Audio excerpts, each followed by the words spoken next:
Hello, I am back. This is my last video for tonight. And this is for 911 Season 6, Episode 2. I forgot to mention in my last video that Jeffrey Hudson had got away and went back to his lawyer's house.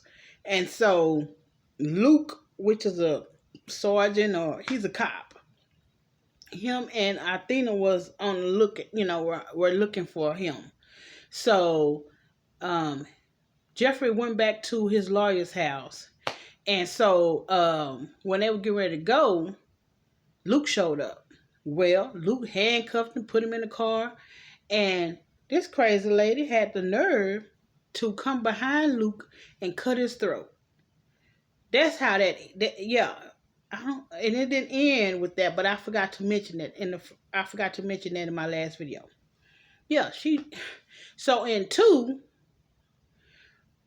Miss Crazy, he had shot her. He shot and killed her. They found her dead in her house. So it was like, what did you do that for? But I guess she was a fan because he had women coming to court and they were like his little fans. They was all in love with him and they were mad that the other women were pressing charges. And I guess everybody have fans, killers and all, but that is so crazy. But anyway, so in 2, he was out on the prowl. Okay, Athena got a call. She went to the hospital. That's when she discovered it was Luke. He had been out in the desert or whatever for 5 days. No one knew. So she went to ask her sergeant. No, her what did she call her? Whoever, the lady over her captain. Maybe that's what it is, a captain. She went to ask her captain. She was like, how no one knew that he was missing, And so the lights and stuff was still, out and whatever. So she was like, why no one knew or whatever? Because she was, concerned. And so she went to the hospital. He had asked, wait a minute, am I getting that? Child, let me go to my trusty old notes. Because I know good and well.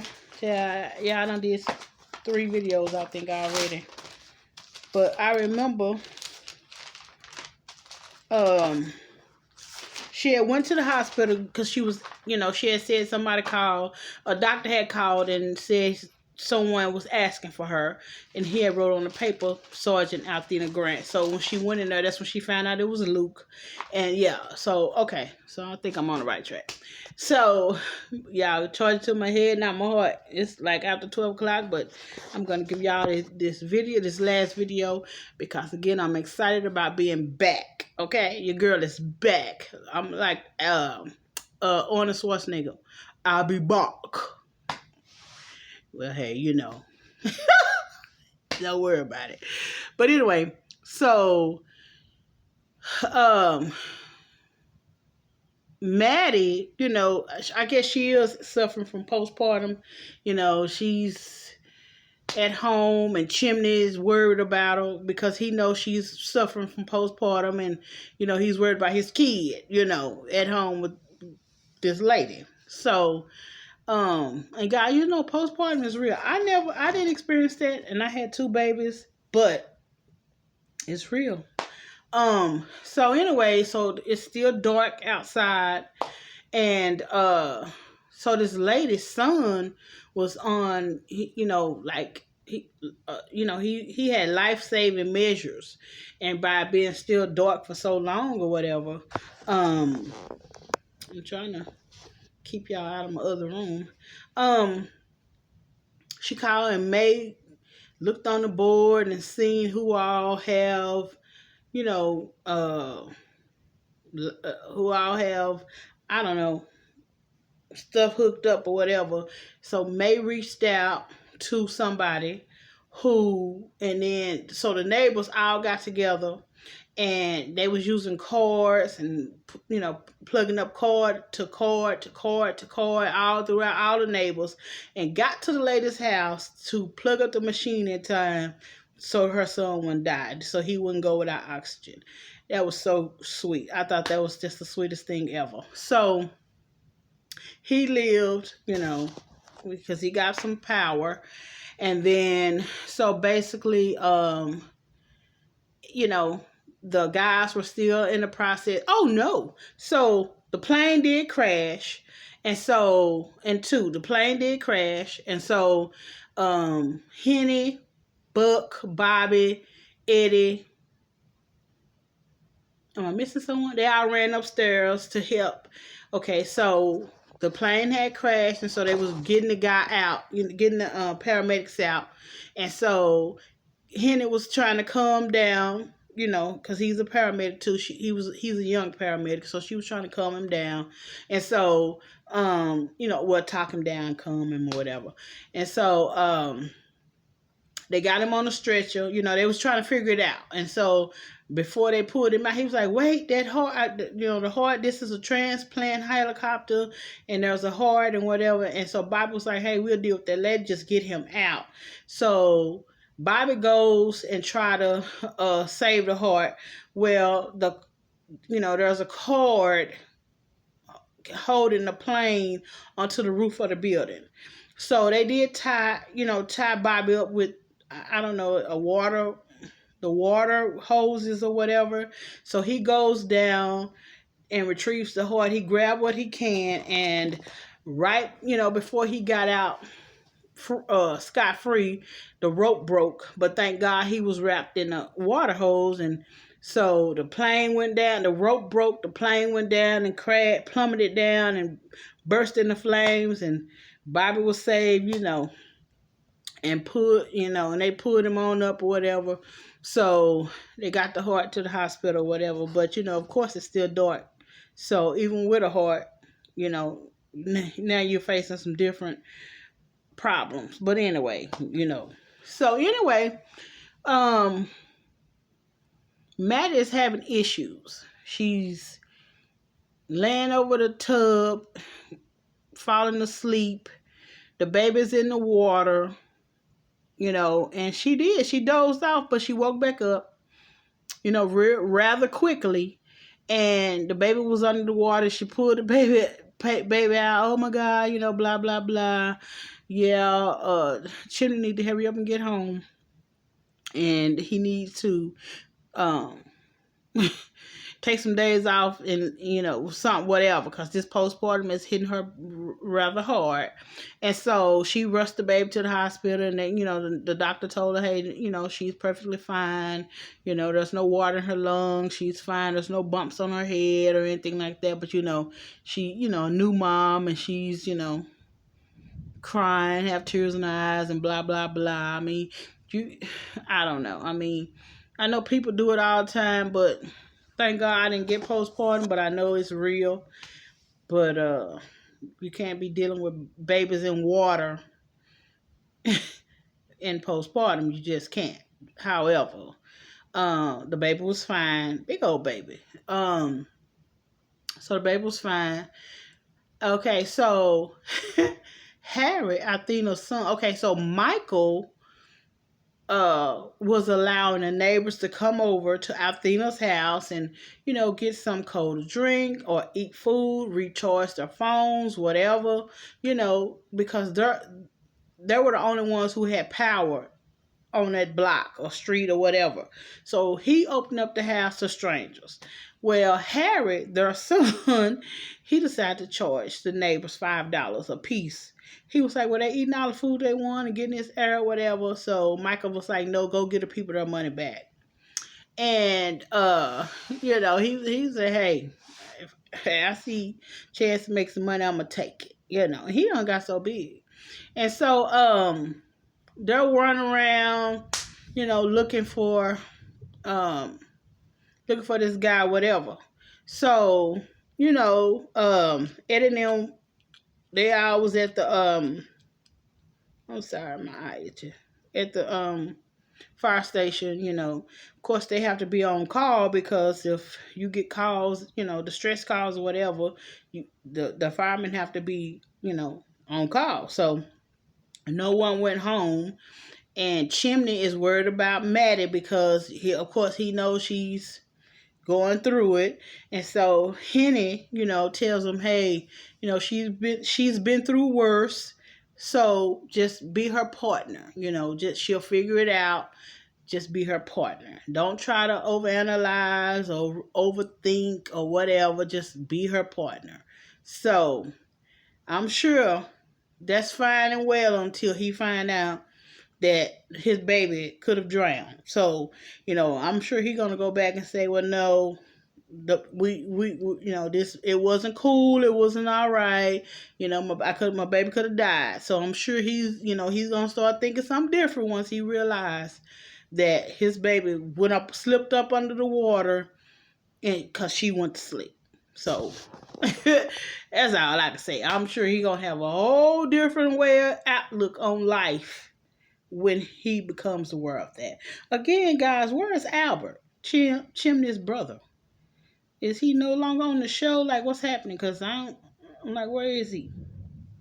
Anywho, it's raining. Y'all hear that thunder? I love the rain. So again, they just run around looking. They're trying to help where they can. The firemen and stuff, Buck them. They all okay. So they go back to the where it said when they first showed up, how it said a week before, a week after, whatever. When they go back to, it said Ripley's, believe it or not, but I think it was the zoo. Buck was like, why are we going? They need to call animal control. They don't need to call us. He was really worried about that. He was really worried. And so they get to the place and animals all over the place, and they finally find one person, and it's this guy, and he got sprayed with something in his eyes, and he went down. He couldn't run. He couldn't see. He said he's looking for Ivan, which is his boss or co-worker or however.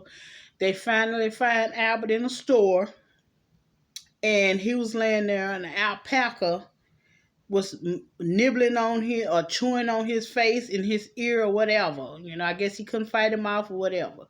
So Henny gets the bright idea, hey, let's feed the alpaca and you pull him out. Well, so she go get the corn chips and she's putting it out, and it is a distraction. And so then her I don't know what that was, her walkie-talkie, whatever, made a noise. So she really kind of freaked out a little bit. And then here come a second alpaca, right? So I guess they can be violent because, honey, they was trying to get up out of there. So they pulled the man out to safety or whatever to get him some help because he was bleeding. Like I said, the alpaca had blood all in his mouth. I guess he was biting on him, chewing on him, nibbling on him. He was doing something. And so finally, it was over and they was glad to be gone. So when I say tigers, lions, and what is it? Tigers, lions, and bears. I mean, I didn't see the tigers, lions, or bears, but you seen everything else. So today was a tiger, lions, and bears call. Okay, it was a day at the zoo call. And so Athena goes, she's at the hospital talking to Luke, and he's asking her questions or whatever, and he tells her, he was like, he's gonna go after his victims, and he tell Athena, he was like, well, you are a victim. So, okay, guys, remember she had the house all open. Well, she didn't have the house all open. Michael had the house all open to all these people. Well, there sits Jeffrey talking to Harry. And Harry done said his mom is not there. And Jeffrey's like, oh man, I wish she was here. I wanted to see her. And so Athena, once Luke said, hey, you're a victim too, she's on the phone talking to her sergeant. The sergeant's like, hey, do not be the first one to run in the house. Don't do that. I'm sending help, because now they figured it out. Like, he's going after Athena's family. So she drives in, she gets to Michael, he's coming through the back door or whatever. And he was like, I guess they went to fix the generator or whatever. The lights had went out and then they popped back on. And all of a sudden, now she noticed Harry's missing. She's like, where's Harry? Well, they showed Jeffrey in a car getting stopped by a cop. He shows some badge. I guess, I don't know. You know what? Probably Luke's badge. He shows a badge, and the cop let him through. And guess what? Harry's in the trunk. So, yeah, we finna be dealing with him. We're about to be dealing with him for a minute because he done kidnapped her son. So, yeah.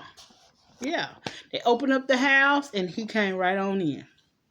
And guys, y'all remember he was the one who beat her up. He beat her up in that storage and almost killed her. He did it worse than Ike. I'm wrong. I'm so wrong for that. He beat her up worse than Ike did. Yes, that was season 6, episode 2. And I can't think of the name of that episode. I can't even think of it. I'm so sorry, y'all. But y'all know it was great. It was a really good episode. So, yeah, Jeffrey Hudson has kidnapped Harry. He had him in the back of the trunk. So, Monday, I'll be giving you guys a review after the show go off. Okay, so it is late. It is almost 1 a.m. I am tired. Guys, please like, comment, and subscribe. Like, comment, and subscribe to my channel. I am trying to give out, again, I'm starting over. This is Sunshine Buchanan 2.0. I'm rebooting my channel. I'm giving new content. And guys, I just ask for your support. And I just ask that you guys, be patient with me. And we're going to take this ride together. Thank you for watching. Again, please like, comment, subscribe. You guys have a wonderful night. And I will see you in my next video. Thank you. Bye.